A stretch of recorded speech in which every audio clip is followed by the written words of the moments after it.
everybody, this is Salvi here with the VTuber news coming right up for you. Before that, of course, smash that subscribe button, hit that bell, and the like button as well, and let's get right into it.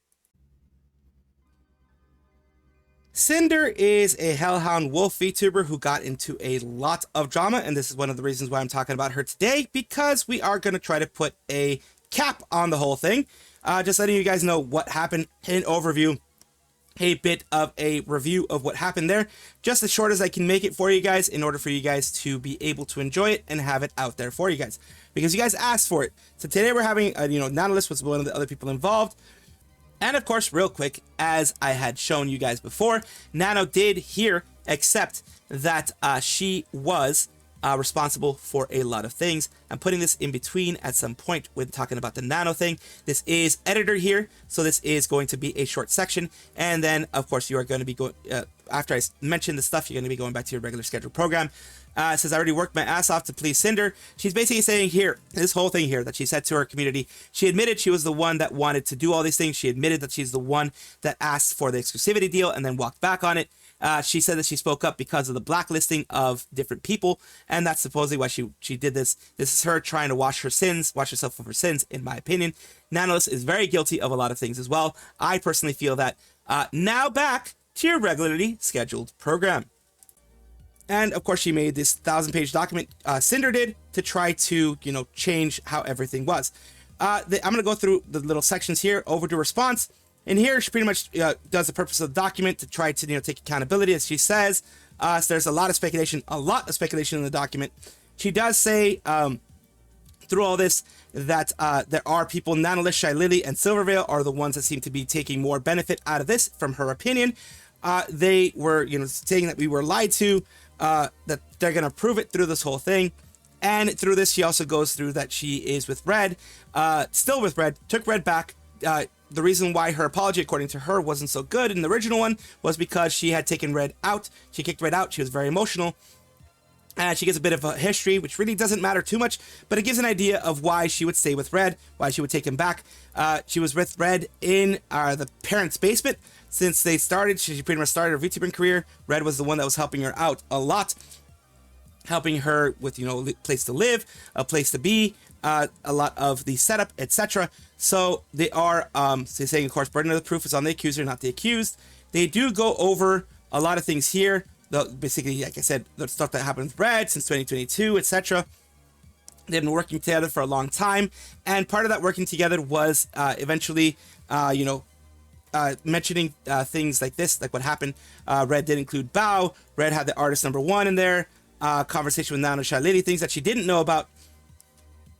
Red told her about some things. Red didn't tell her about other things. Asking artist #2 to work with Silvervale, mod #1 to work through Silvervale. There was falling out, of course, as we all know through this. Of course, I'm going through this pretty darn quickly because you guys don't need to know everything, just the most important parts, in my opinion. They are, of course, taking accountability part. Their original apology, again, like I said, what I blamed Red for, telling me how great it would be to work together with Silvervale, holding a grudge against Bao. What I blamed Red for, an apology that I was also guilty of. Red was a business-oriented outlook. So basically, they started seeing people as competition, started seeing people as just, everything is just business, business, business, and not as a friend and hobby it should be. Guilty about an apology didn't know about, basically talking about onigiri at any point in time, Bao and Cotton as well, being put in there, and the deal of exclusivity she didn't know about. She says, Red talking about Nano about Shy Lily in her model April 2025, that they things that she was wrong about. He did not manipulate Nano. He did not push Nano to work with Silvervale. That she was not constant topic between them. Took accountability for agreeing with Red, guilt tripping Nano. Basically agreeing with Red about the Nano exclusivity agreement, guilt tripping Nano, feeling overly attached to Nano, not knowing what Red said about Bao, not speaking to Bao or Red's feelings towards her. Basically, lack of communication on most of these things. Being upset about the hiring of the editor. Sakamore told us that they couldn't work. Confiding in Red about Shy Lily's behavior. All these things here. All these things you're seeing here. Assuming that Spite was copying. All these things. Basically, jealousy, spite, in the actual word of the meaning, spite. Reacted to Ninetales Hellhound OC design. Cheating on her boyfriend, because yes, she did cheat on him. And of course, she did cheat. She did, say that she did cheat on him eventually. After she was called out about it. things manager didn't know was her responsibility. So she says here, he goes around here saying that, you know, it was his fault that they did see it as competition and things like that. Missing information, a lot of information regarding my experience with Silvervale, lied about not knowing about what Red spoke to Nano, and things like that. The whole thing here, apology, was her taking accountability for many things that she mentioned here and many things that were going on. The fact that they didn't speak to Bao, didn't speak to a lot of people, and for some reason included Cotton. That was a big surprise to me, for supposedly something she did to a friend, etc. That was a huge surprise to me that was even put in there. Nanoless, this big one, this was a huge part, 309 pages. I'm gonna basically try to get it in like a paragraph or so. This whole thing shows that Nano was very much involved in wanting to not talk to Bao anymore, wanting not to do anything with Bao anymore, actually put out the exclusivity agreement herself, or at least pushed the idea of it herself. She was very much into gossip, very much fine, and the conversation was more among friends instead of as business partners, as business stuff. Yes, business went in there occasionally. Red was not an innocent dude. He was manipulating her, not directly, but kind of indirectly, and trying to put, you know, recommendations, and hey, maybe it'd be good if this happened, maybe it'd be good if that happened, maybe it would be great for you and your health if you did this or that. So he was not innocent in this whole thing. He was manipulating in his own way. That's one thing that I want you guys to know. But of course, Nanoless was not just an innocent woman there being mistreated, being like treated as a toy or treated horribly. In a lot of cases, she loved being with Sinder. She said she wanted to be with Sinder. She said she wanted to protect Sinder. In many cases, she also said that she didn't like working with Bao, that she would rather work with Sinder than work with Bao. She didn't care about Bao or Cotton, things like that. She would actually physically say that, not prompted. So Nanoless is very guilty in this whole thing, and not as an innocent bystander, not as an innocent manipulated person. That's what I want you to get from this whole thing. She did bring out the thing of exclusivity. Later on, she broke the exclusivity contract and said, no, I want to work with Silver. I want to make sure that Silver is, you know, she's a friend, etc. I still want to work with her. So Silvervale didn't lose very much. And the whole thing with Bao, as said here, Bao didn't do anything wrong. This whole thing, it's another, 141 pages. This whole thing pretty much shows that Bao did nothing wrong. Bao didn't actually do anything wrong with the editor. They felt like Bao was taking the editor from them, was trying to monopolize it because Bao, supposedly according to them, felt jealous of what was happening with Boss Rush. And Bao did want to have and did actually have a collab with Numi and her for a song. And then Bao later on, you know, started putting other things about, you know, not wanting to work with people that weren't talented singers, etc. That was more a frustration on her part, and Sinder took it as a direct attack, which is one of the reasons why Sinder decided to start being more aggressive in the background against Bao, which was not good. But Bao was not a you know, a aggressive party like Sinder, Nano, and Red were. So this whole thing was basically all the things she should have said with Bao, all the things she should have done with Bao, all the things that Bao deserved an apology, Bao deserved good communication, but never actually got. V-Card and Numi's concert messed up and hurt one of her friends. Of course, she did. Numi, because instead of going to Numi, this whole thing here, which is another 39 pages, is basically talking about the Numi situation, about the concert. She did end up going to the concert, but she let Numi know that she won't be able to sing in front of the crowd. She says it was because of her insecurity of her voice and singing live. Because the only other time she went in front of a crowd to sing, it was already pre-recorded, and she was just, you know, lip syncing on top of it. Numi did invite her to be a part of the whole thing with the set list and everything on stage, but Numi being Numi always did say, hey, you know, if you don't go, it's fine, you know, it's no big problem, etc. Numi being the amazing person that she is, trying not to make a friend feel pressured or anything like that. She said that, but Numi actually did really want her to be on stage. She found that out later. What ended up happening with V-Card is that she was had become recently a part owner during this time of Gamer Subs and V-Card, and wanted to actually go and be a big part of it in pushing it, etc. So she took that way too strongly, that responsibility way too strongly. She tried to work it through to be able to still go and watch the concert, which she ended up doing. She shows proof with images, etc. But she messed up here in not perfectly communicating with Numi about the whole thing, and making Numi feel like she was preferring business over her friends. She did apologize to Numi in Discord, did apologize to her in a long thing. Numi said it was okay, but of course Numi was deeply hurt by this because it felt like a friend was preferring business, which she kind of did, over her friends, which is never good because she even told Numi that she wanted to do the V card thing and still work this thing out, but the V card thing was very important to her, etc. She didn't communicate properly. In the Shy Lily thing, a lot of this is conjecture. A lot of this is just her conspiracy theories on what Shy Lady's responsibility, Shy Lady's thing on this was. She says that she feels because of Shy Lady's continuous use of the ampersand, and she uses it in everything here. She used it 15 times in this, she says, and it was used 25 times or more in Nano's document. She feels that Shy Lily had a huge part in actually writing the document out. Also, Nanoless says that English is not her main language, so it would be hard for her to write the whole document. She feels that Shy Lily had a whole part, if not the whole part, in writing the Nano document. Again, there's no proof. And again, she says Shy Lily had a reason to do this because she already had, according to her, bad feeling about her way before that she shows a lot of clips to kind of try to back her point up of Shy Lady bad mouthing Sinder, saying she's horrible, she's this, she's that. She had already had a bad feeling about it, but a lot of the Shy Lady part is absolutely conspiracy because there's no proof that she had anything to do with the Nano document other than saying yes, that Nano talked to her, showed her the stuff, and she told Nano that she should go out and make a document. Other than that, and the little bit of help that you can give in recommendations, there's no proof that she did anything else other than the ampersand.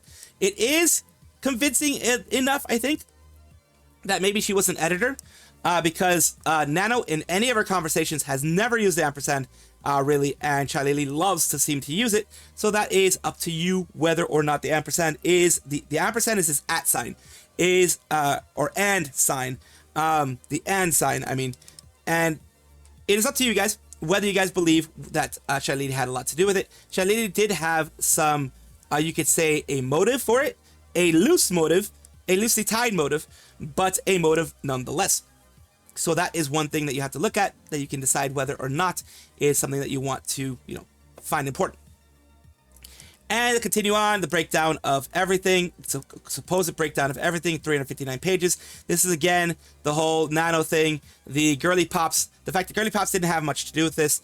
The Silvervale also was mean to her, but this whole 359 page part are all of the speculations and things like that. That maybe Bao was helped by this, by Shy Lily as well, that Shy Lily lied to and manipulated a lot of people based on just giving them one side of the story, not the whole thing, not giving them the full account of everything, and finding it weird that Nano had some cut off Discord messages while Bao had the full Discord messages, things like that. So this whole 359 page thing here was just a lot of conspiracy theory. Silvervale part, she talked about how Silvervale seemed to have something against her, and then later on Silvervale said that she had told her to back off, told her to get the F away from her, when she shows in different parts here of 357 pages, she shows in different parts that Silvervale actually did respond, and she's mentioning here also, how she was, she changed to Sinder because she was going to be a wolf kind of like Silvervale before Silvervale became the Sakura or the Cherry Blossom Wolf. And, all the history that they had, the Cindervale thing, and Silvervale getting angry at that. And basically, she showed in this whole part that Silvervale did not tell her to back off, that Silvervale did not tell her to not talk to her anymore, and had actually said, if you want to contact me, you can contact me through other things there, through the actual stuff here. I'm always down if you want to message anything, though. And that was the last message that they got on Twitter through this. So, yeah, Silvervale wasn't all, don't talk to me, don't talk to me, don't talk to me, as she had claimed to be. And she talks about, how Silvervale seemed to not like her because she never, wanted to do any kind of collabs, or whenever she raided her, because she raided her several times, that there were, things like that. This one was really splitting hairs. The Ado thing was also kind of splitting hairs.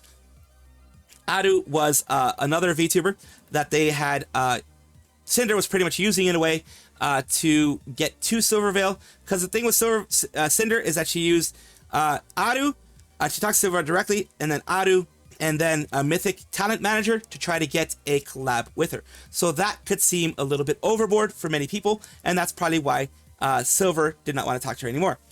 So here, Aru talks about how she feels that she was used by Sinder, how she was used by acquaintances to, never really cared about. And Sinder goes through here showing that, yes, she did care about her. And yes, they did have a lot of conversations, because it says that at one point that beyond 2023, they didn't have any conversations, or at 2023. And here they show that there is actually a ton of conversations here, a ton of nice things happening. And it wasn't as bad as people played it out to be, or at least Aru played it out to be. But again, this is less important. This is just kind of her trying to damage control a lot of these different things. But basically also in the damage control, she is showing that these people were not 100% truthful in everything that was being done. It could have been due to emotion going through it. Could have been due to a lot of things. But yes, a lot of things were left out by a lot of these people. And here with the spite thing, this was some new information that I didn't expect. With the spite stuff, yes, a lot of the things that Spite put in the document made it seem like Sinder was indeed copying her, but she goes through here and shows evidence that a lot of the things were at least being worked on, not actually announced. The announcements did come after or around the same time as Spite. She claims that she didn't know who Spite was. I don't know. That's up to you guys to believe. During these times that all these things, I just think of it as parallel thought. These things of parallel thought. They're both thinking of the same ideas, both inspired by the same things to be put out there. She puts a lot of things of, her Hellhound thing and February 9th, and then this Hellhound thing coming out later at different times. She puts the timestamps there just to show that things were being done different times. And that Nanoless, some of the things that she was being claimed to have copied Spite in were actually thought of maybe a week or even sometimes months before it was announced, and months before even Spite announced it. So like I said, Spite wasn't copying her. She wasn't copying Spite. It was kind of like a parallel thought, because they both seem to have the same brain cell and the same of when it came to continuing on, not in a negative way or a spiteful way. They seem to have the same thing. She said she was inspired by this demon thing that Fruit did, and that the 12/13/2021 was where things were happening to 27/2022 and the 2023 things. The inspiration that Redacted was putting through for Nanoless before Spite had her thing. And she says it was 7/20/2022. Of course, that is July 20th. And of course, here you see that on 6/14, she was having the same kind of ideas to kind of prove that it wasn't any copying. She went through this whole thing, 169 pages, not going to go through everything, but she showed proof that a lot of the things, they were thinking of the same stuff at the same time. No one was copying another. She apologizes for thinking that anyone was copying her. Things like that. Continuing with a message to the Pyropups, saying that she's sorry for the things that happened there, for the way that they were being treated afterwards, for the things that people have been saying about them, for the way that things ended up. And she understands that if they don't want to ever come back to her, she understands if they want to go to someone else, and to treat that new Oshi as they would have treated her, and to treasure that new Oshi. Looking ahead, of course, she's going to do a healthier work-life balance. She wants to be able to be communicative more. She thought everything over. She is, I think, going to be coming back. She may or may not come back. It depends. But she still has a community to come back to. She's taking responsibility for what she wants to take responsibility for, but she does want to come back. This is my short thoughts of this, and of course I already gave you my thoughts on the whole thing. This whole thing could have been resolved with communicating, being kind to each other, actually talking things out. If you have insecurities, maybe not letting them know that you have those insecurities, but working through it with the actual person, asking questions, things like that. That's what friends do. You're not a friend if you just decide to go behind someone's back and do these things. But again, remember, she didn't do most of it. Most of it was Red, but she was responsible for not, I will hold her responsible for not being more proactive in her brand, more proactive in talking to artists, more proactive in being involved in conversations. She was a little too hands-off, and that's one thing I will hold her responsible for. The rest of the stuff, it's up to you guys to hold her responsible for or not. I don't want to put too many valid judgments here beyond my ideas of what was going on through here. But of course, this is as short as I can make it for you guys. I did do a 15-hour stream on it, and this is the condensed version. VGEN is a wonderful place where you can get a lot of art, a lot of different art, if that is what you want. It is an indispensable place as a VTuber because it is a place that you can trust a little bit more. They're in the news today because something happened to change that. And this is going through Master Blue's channel here, Master Blue's Twitter. It says, take care of yourselves on VGEN. Dear VGEN colleagues and buyers, I'm here to warn you of something important so you can be careful. There's a type of theft that can happen to you if you use this platform. It happened to me, and I was robbed of little over $95. So at the very least, it wasn't a huge amount of money, but still, 95 bucks is 95 bucks. It's a lot of money. For many, for myself, it would be a lot of money. Been working through VGEN as usual, but for the time, after most a year of working on this platform, I noticed a problem when receiving payments for my work. Past 3 weeks, all payments for my clients have never reached my PayPal account. VGEN has a system where if you use PayPal as a payment method, they have no contact with the money. You simply act as a spectator. When someone pays you a commission, VGEN detects it and immediately sends you a notification informing you a payment has been confirmed. I first contacted VGEN via Discord support before they told me the above information. They told me that you could use a PayPal error, so they were kind enough to provide the transaction IDs my clients made so I could contact PayPal to check their status. PayPal didn't find the IDs associated with my account. They asked me to verify my information, such as my password and my email address. I always had them correct, as I've always been afraid of getting into trouble with PayPal. I always had security measures in place when using it. They told me I could have an error with the platform that I use. At first, I thought PayPal was ignoring my problem and they didn't want to help me or give me any money. But surprise, at least this time in the story, PayPal wasn't the bad guy. Back with VGEN, which you should take into account. They gave me 1 or 2 responses per day, very slow. They asked me certain questions. Is your PayPal linked? Is your email linked to your VGEN account? Make sure you have your personal email on PayPal. All my information was correct. Of course, I followed my account security methods, and suddenly one day they tell me, does your PayPal email start with M and end with 2? Absolutely not. That's where the thorn came from. Alarmed, I went to one of my clients and asked them the email address they received after completing the transaction. To my horror, it was someone completely unknown. VGEN asked me again if I'm sure it's not my email. And when I get annoyed, they start asking me if I lend my VGEN account to someone. Excuse me, of course not. It's absurd. Did you open any suspicious links on the platform? Under no circumstances do clients send me reference images and Toy House links just to help me draw their characters. Beyond that, nothing. So there's no reason why it should happen to them. Here I get angry and desperate at the same time. Record a video on my computer showing that when I go to VGEN payment section, where a PayPal account linked to VGEN account, click manage, redirects me only to my PayPal account.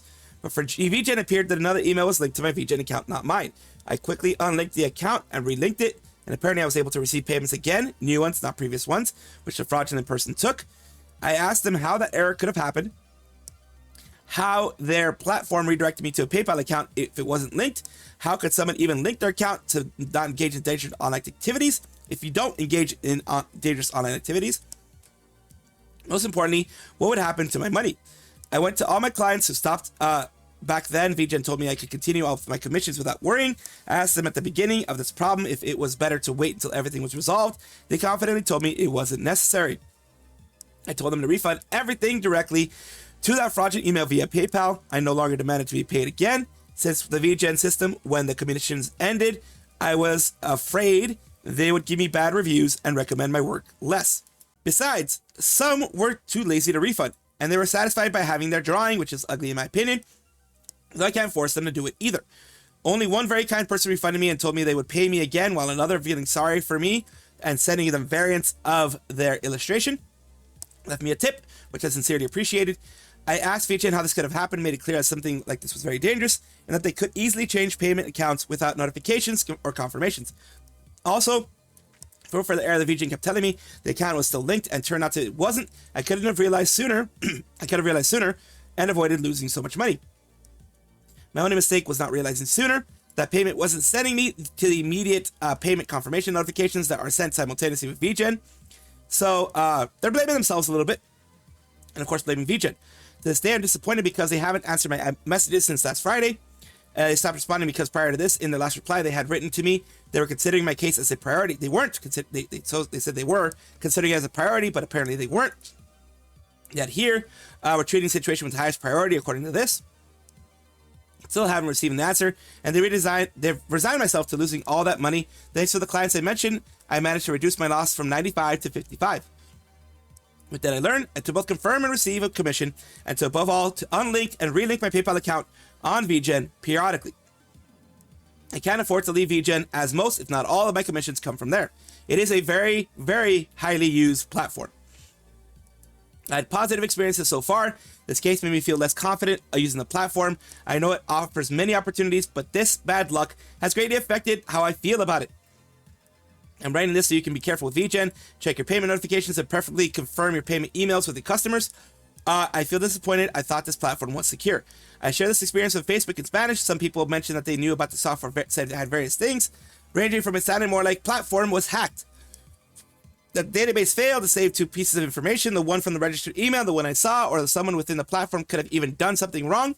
I mean, that's possible, but it's less likely. Don't know about that because I can't confirm. Just recounting the comments that point out where the problem could have come from based on my anecdote. I read some people commenting that I could have been a virus or a computer, PayPal, which is why with VGEN and not Ko-fi, and other sites use PayPal on. So Kenyan through another thing, PayPal did not detect the IDs as being fraudulent. Obviously, there wasn't anything there. If you can hack, you go to account. In the case of PayPal hacking, why not take over my entire account? So in my opinion, the most likely to happen through VGEN, which is the only place I've had any issues. Please, I just hope people are aware that this can happen to you on VGEN. An update, I received a response from VGEN today. Please continue reading here. They updated previous post. I managed to get a response from VGEN. Apparently, they informed me that they had sent me a response on Saturday, but their message didn't arrive due to Discord message overload. And that was their main thing here. Continuing on, informed that it happened in the video shown happened because they don't redirect you directly to your account when you use the manage option, but rather redirect you to a PayPal page, where if you have an open account, they redirect you there. I wouldn't be able to tell if the other account was logged in. Continuing on, they told me that to prevent this happening again, they would add a notification in the future that you know when an account was linked or unlinked. I'm quite happy it's happening. They'll support me in contacting customers and resolving an issue if VGEN detects unjustified refunds. I said I no longer expect the money. If I don't get it back, it's fine as long as I'm confident I can prevent any of these situations in the future. Beginning of this previous thread, I've been perfectly fine with VGEN until now. It's helped me a lot, but you know, these things kind of make me think differently. Helped me a lot by supporting me and increasing me a client base. I've always loved their review system. Of course, you should always be safe online. Please don't blame the platform entirely. What can they do when there's, what can they do when there are a lot of people who, they have a lot of people and there are people who can do fraudulent things. I was also responsible for not checking my notifications as usual, realizing the problem too late. I'll continue to be on VGEN, as mentioned in the previous thread, just with more security. To help VGEN continue to improve the platform, please never remain silent about issues that are fraud that occur there, so that VGEN can be aware of it. All for my part, thanks to the people who supported me and helped me get a response from sharing on X. I feel calmer thanks to VGEN's last message. And this was basically VGEN's message here. More ways to monitor, send notices moving forward, cannot be backfilled your last connected PayPal account. Basically, the things that they had mentioned there. October 3rd, auto scam detection is when it's going to be available. All these things, email verifications, toggle in settings for safety, working with even more account security, all these two-factor authentications, all these different things were happening because of what happened to him, probably happened to more people. So I'm glad they at least tried to do something. Discord is in the news today for something very bad that's happened recently on their platform. But what is Discord to start off with? Discord is according to here, it's a messaging VoIP social platform that allows communication through voice calls, video calls, text messages. A lot of people that you know, a lot of people that you follow in the VTubing sphere have Discords for their fan places where they can, fans can meet up and have fun and enjoy themselves. Well, Discord recently has had 70,000 users may have had their government IDs leaked in a breach. Why did that happen? Well, because there are places like Britain, the UK, England, whatever you want to call it, that have ID laws for, you to be able to use a lot of these platforms. Now you need to show your ID. This is a big danger with having any of these laws pass, any of these laws happen, because there you go. You can have bad actors. This was on primarily their ticketing system, so it wasn't like every Discord user, but still 70,000 users that use their ticketing system may have had their government IDs leaked in this specific breach, which is never good. It says claims that attackers are circulating inaccurate information about the breach of a customer service provider as part of an extortion attempt. It continues on, identified approximately 70,000 users that may have had their government ID photos exposed as part of a customer service data breach announced last week. Salesperson in New Wexler tells The Verge a tweet by VX Underground said that the company was being extorted over a breach of its Zendesk instance group, claiming to have 1.5 terabytes of usage of agent verification related photos and 2 million photos themselves. When asked about the tweet, Wexler shared the statement. It says basically, it stated in our blog post, this was not a breach of Discord, but rather third-party service using customer service. Numbers are being shared are incorrect in part of an attempt to extort more money. We were able to find 70,000 users that had their government IDs exposed. Our vendor used to review age-related appeals. Third, we would not reward those responsible for illegal actions. So basically it says as well, affected globally have been contacted, and we continue to work closely with law enforcement, data protection authorities, and external security experts. This is the big risk with having those types of laws happen where you have to give your government ID to prove your age. Of course, in most servers, you have to do that anyways. There is also, remember, the EU data protection laws that you have to be very careful of if you are someone that works worldwide, which Discord does, and you run a Discord server, so be very careful of that, because GDPR requires a lot of protection, so they didn't do that either. Apparently, this is going to be a big issue. This is going to probably cost them money, but at the very least, they are being open about it. Taigaholic is a YouTube channel, a YouTube VTuber who was, of course, removed by YouTube for reasons that we don't even know yet at this point. And this is, of course, YouTube, the platform that did remove them. They have started something, and this is why I'm talking about it today. They're launching a pilot program. It says, what's happening today, some previously terminated creators will have the opportunity to request a new YouTube channel. Not every eligible creator will have the option to request the channel right away. We're rolling this out slowly, so we carefully review requests and learn from the pilot. Probably gonna have AI do it anyways. New channel means creators accepted through this pilot can create new channels. New channel means new fresh start. Creators can build back their community, upload old content, follows our community guidelines. Apply for YPP once their channel is eligible. How will YouTube review requests? We consider a variety of factors like severity or persistence of original violations, or whether a creator on or off platform activity harmed them may continue to harm the YouTube community. Who isn't eligible? Terminated creators are not eligible to request a new channel until 1 year after the termination date, which I think would already fit Taiga. Not every type of channel termination will be eligible for this pilot. For example, creators terminated for copyright infringement for those violated creator responsibility policies. What about appeals? Creators can still appeal if they want our team to take a look at the original channel termination. This option is available for 1 year after termination. Important reminder, our community guidelines and other policies still apply. Creators will not have another opportunity to return to YouTube if they are terminated again. We're looking forward to providing opportunity for creators to start fresh and bring their voice back to YouTube. More details can be found at the site that they have there. I mean, money in my channel back, Sneeko. I think Sneeko's never going to get it back, honestly. DM'd you more info. Brian Ross, founder and host of that one right there. Sent you DM. Check this post of Anumi, this Brujanumi. More than videos, YouTube creators who have been harassing me for a month. You terminated my channel at 0 strikes, Baked Alaska, and other people that are talking about that as well. And here is their pilot program. Everything here. Anything, people are responding the same way. It's cool, but let's see it actually, happen. And if you actually do go by what your word says. So hopefully, Taiga can get it back, because there was nothing that Taiga did that was against community guidelines as far as I can tell. And, we'll see how that goes, because I think it was, if I remember correctly, it was through mass reporting that it was done and nothing actually bad happened. So hopefully they do qualify for this pilot program, and we can see Taiga, Bungo Taiga Holic back. Geega, a level 999 mid-boss from Independent at this point. They used to be a part of vshojo, as you may or may not know, and now they are doing their own thing separately. Well, why am I talking about them today? I'm talking about them today specifically because we have them going through and announcing that they are going to be taking a hiatus. They are saying right here, streaming 150 to 200 hours per month in non-stop very long time with consistent legal worries and health issues looming over the background. There's just no room for IRL things, VA work, and a lot of other projects I wanted to work on, and I give myself that time back. I'm going to take a few weeks to crunch on a lot of this, see family, get loads of tests, scans done that I'm due for. I know I'm the type to return too hard on my working mainstream, so I need to cut myself off for a bit. That said, I may still pop up on my alt channel for collabs and anything ongoing that I really want footage of.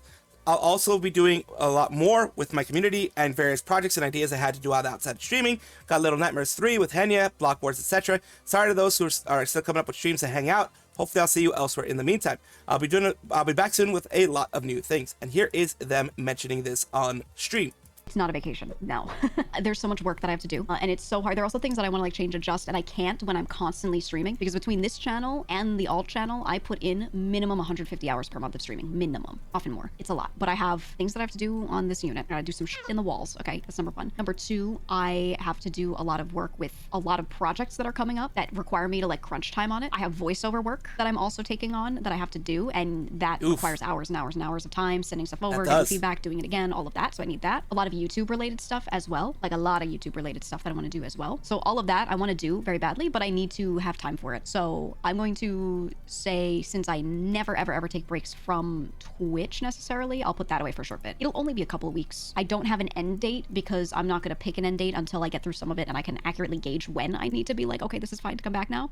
But yeah, I need to crunch time on so much stuff, and it's kind of like all these different projects all converging at once. So I'm going to do that.